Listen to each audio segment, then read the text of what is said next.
retable des Dominicains, qui est conservé au musée, a une iconographie extraordinaire. Une iconographie, c'est une histoire.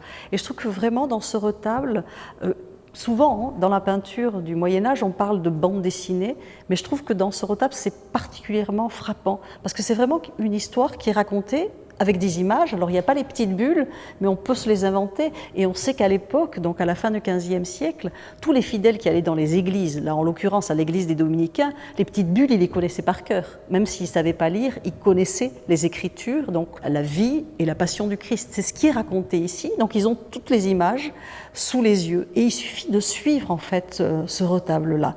Donc lorsque le retable était ouvert, c'était toute l'histoire de la passion du Christ. Donc, c'est-à-dire la période la plus forte en fait pour le fidèle et pour le catholique de suivre ces derniers jours de la vie du Christ depuis l'entrée du Christ à Jérusalem. Donc là, on voit très bien comment le peintre représente ce Christ. Alors, il suit bien les Écritures, qui est sur son ânesse et qui rentre dans Jérusalem. Et puis après, on suit. Il va y avoir le dernier repas, en fait, la dernière scène. Et là, vous regardez, c'est aussi amusant parce que dans la dernière scène, on sait que Judas a trahi le Christ et il a reçu 30 pièces d'or pour sa trahison. Et bien dans la scène représentée, vous voyez Judas qui tient sa petite bourse d'argent, qui est en train de parler au Christ. Le Christ lui demande si c'est toi qui vas me trahir. Et en fait, il refuse cette affirmation. Donc tout ça, le peintre essaie de le montrer à travers cette histoire. Et il suffit de lire comme ça, on lit tout droit. Donc après la scène, il y a le Christ au mont des Oliviers. Après, il y a la scène de l'arrestation, où on connaît dans cette scène de l'arrestation la force de Saint-Pierre qui va essayer de s'interposer aux gardes qui viennent arrêter le Christ. Donc on voit cette lutte féroce qui est là, et avec le Saint-Pierre qui va couper l'oreille d'un des gardes, de Malchus, et le Christ va remettre cette oreille miraculeusement. Donc cette lutte, on la ressent. Après, on voit le Christ devant Caïphe, il est en train d'être jugé. Ensuite, il est flagellé. Après, on va se moquer de lui, on va lui mettre une couronne sur la tête, mais qui n'est pas une couronne de roi, puisque ses détracteurs pensent qu'il veut devenir roi. Donc on lui met cette couronne d'épines sur la tête, donc on se moque de lui. Et après, il y a ce portement de croix, et là, il manque quelque chose.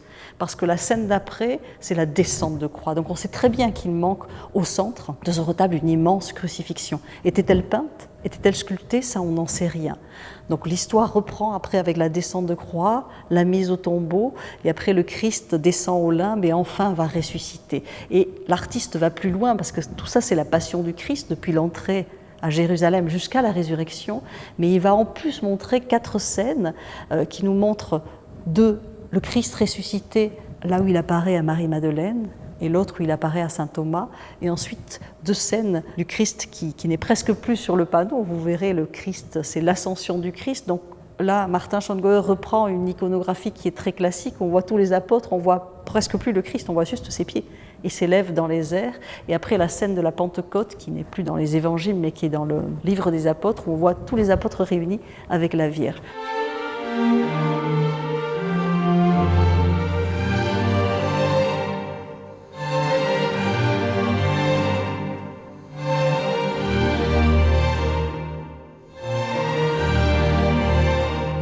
C'est vraiment comme une histoire, une bande dessinée avec tout ce qui peut être représenté. C'est très anecdotique.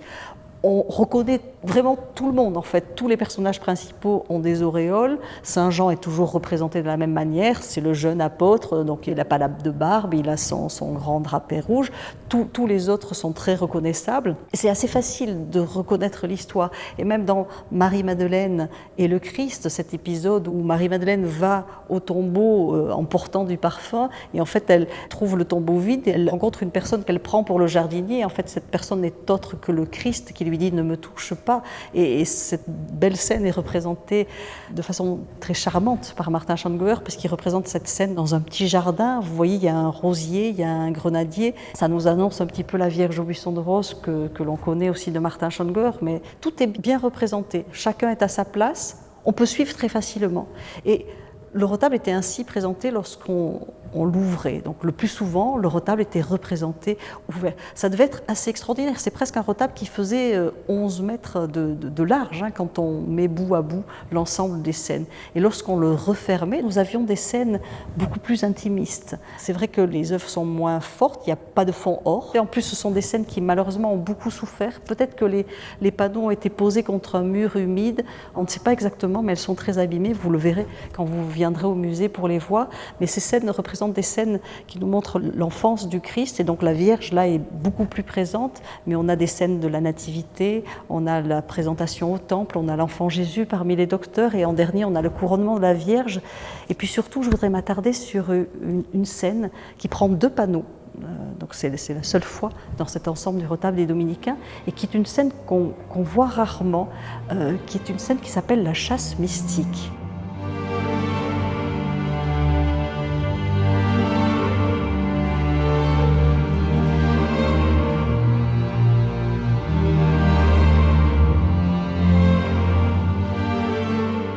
En Alsace, on a un autre exemplaire assez célèbre qui venait du couvent des Catherinettes de Colmar. Aujourd'hui, c'est dans l'église de Bulle, donc pas très loin de Guebwiller.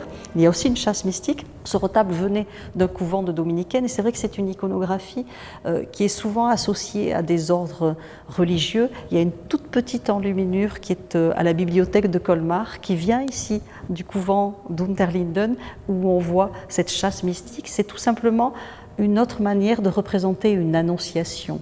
C'est l'archange Gabriel qui vient trouver la Vierge.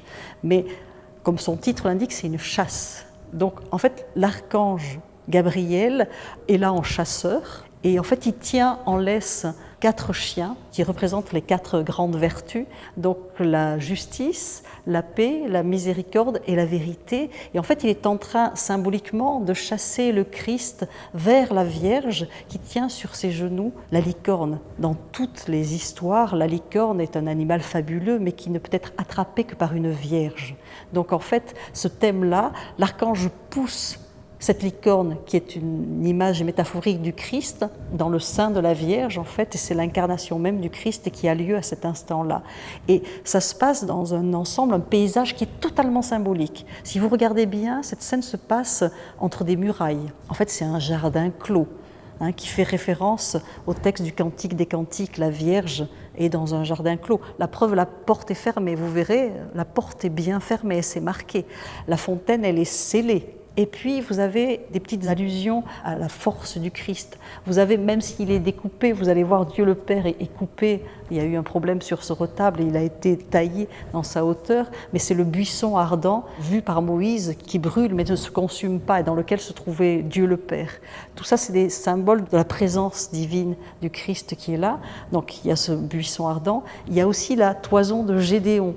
Gédéon demande au Christ de lui envoyer la preuve de son existence, et cette peau de mouton dans le désert qui normalement au petit matin aurait dû prendre la rosée et d'être légèrement humide, en fait est sèche. Donc là, c'est un signe que Dieu envoie à Gédéon. Et puis à l'arrière, il y a la manne en fait céleste que Dieu va envoyer au peuple choisi d'Israël, qui est à l'arrière-plan. Donc toutes ces images symboliques qui aujourd'hui peuvent nous être un peu hermétiques étaient représentées là, puisque les fidèles qui venaient dans cette église connaissaient parfaitement cette représentation de la chasse mystique. Donc c'est un élément assez important dans ce retable, puisqu'il est rare par rapport aux autres représentations.